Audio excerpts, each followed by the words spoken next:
Сәлем достар, бүгін көбіңіздің көптен бері күтіп жүрген, яғни чизкейктің рецептімен бөлісетін боламын. Мен барлық чизкейкті осы рецептпен жасаймын. Яғни бұл базовый рецепт, ал бетіндегі соусын, кремін өзіңіздің қалауыңыз, талғамыңыз бойынша өзгерте бересіз. Видеоны бастамас бұрын міндетті түрде каналға тіркеліңіз және колокольчикті басып қойыңыз. Сонда жаңадан жүктелген видеодан хабардар болып отырасыздар. Ең алдымен табан үшін печеньені тоқтап алу керек. Мен блендерді пайдаландым. Әдетте хамле печеньесін пайдаланам. Әрине басқа түрмен де болады, қолдан да жасауға болады, бірақ мен осы түріне тоқталдым. Енді ерген майды аз-аздап қосып араластырып структурасын бақылап отырамын. Сондықтан майдың барлығын құйып тастауға асықпаңыздар. Бізге қажет мөлшерді қайдан білеміз? Жақсылап май барлық жеріне түсетіндей етіп араласқаннан кейін алақанымызға алып қысамыз, сонда өзінің формасын сақтап тұру керек, жабысу керек, яғни соны қолымызбен бөлгенде ірі 2 немесе 3 қана бөлікке бөлу керек. Егер майдаланып кетсе, тағы да май құю қажет деген сөз. Ендігі кезекте форманың табанына және жандарына сары майды жақсылап тұрып жағып шықтым. Бұл өте маңызды. Және де ұнтақтың 3-тен 1 бөлігін салып, жандарын, яғни шеттерін жабыстырамын. Жандарының қалыңдығы бірдей болуын қадағалаңыз, және де ең соңында қалған ұнтақтың барлығын салып, жақсылап тұрып тегістеп шығам. Ол үшін мен бұрышы 90 градус болатын бокал тәріздес ыдыс пайдаландым. Ол бокал болуы мүмкін, банка болуы мүмкін, кез келген ыдыс, солай әдемілік және тиянақты. Оны мүлдем қолданбасаңыз да болады. Енді духовкаға 180 градусқа 10 минутқа жібердім. Чизкейктің негізін дайындаймын. Ол үшін ең маңызды ережелердің бірі барлық ингредиенттер міндетті түрде бөлме температурасында болу керек, оны ұмытпаңыздар. Творожный сырмен қантты араластырамын. Мүмкіндігінше блендер, миксер пайдаланбаймын, тек венчикпен. Енді бір-біртіндеп жұмыртқаны салып, әрқайсысын салғаннан кейін араластырып отырамын.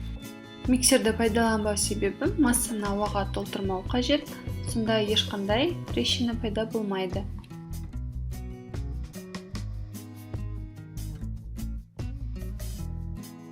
Лимон суы мен цедрасын және крахмал салып араластырамын. Және 33% кілегейді құямын, араластырамын. Әдеттегідей құрамдардың нақты мөлшерін видеоның төменгі жағында қалдырамын. Толығымен суыған чизкейктің табанына құйып, бетін тегістеп духовкаға жіберемін. Әр духовканы қыздыруы әртүрлі болғандықтан, мүмкіндігінше ең төменгі деген градустарға қоюға тырысыңыз, яғни 90 мен 120 градус аралығында, себебі бізге бетін күйдіріп жібермейтін және де тез құрғатып тастауды болдыртпау керек. Мен алдын ала 100 градуста қызып тұрған пешке жібердім және ең төменгі полкасына 4 бұрышты противеньді қойып ыстық қайнаған су құйдым. Яғни чизкейк буда пісу керек, солай 60 минут пісірдім. Чизкейктің дайын болғанын қайдан білеміз? Оның формасын дірілдеткенде центрі дірілдеп тұру керек. Енді отты өшіріп, духовканың есігін жауып, сонда суға қалдырамын, сосын холодильникке 1 түнге жіберемін.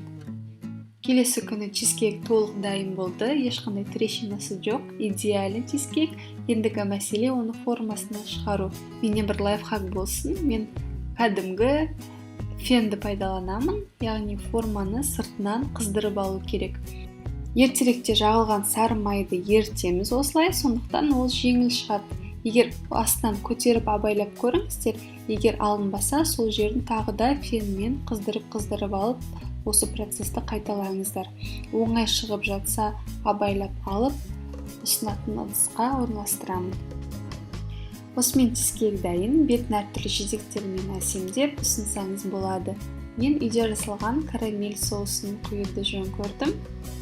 Үй жағдайында жасалатын карамельдің рецебі менің каналымда бар, төменде ссылкасын қалдырамын. Менен сіздерге тағы да бір кеңес болсын, идеальный разрез жасау үшін пышақты ыстық суда 7-8 секундтай ұстап, құрғатып сүртіп кесесіздер. Жандарын қойылған арахиспен сеуіп шықтым. Бар болғаны осы ғана. Видеоны соңына дейін қараған болсаңыздар, каналыма қолдау көрсету үшін лайк басып, комментарий қалдырыңыз.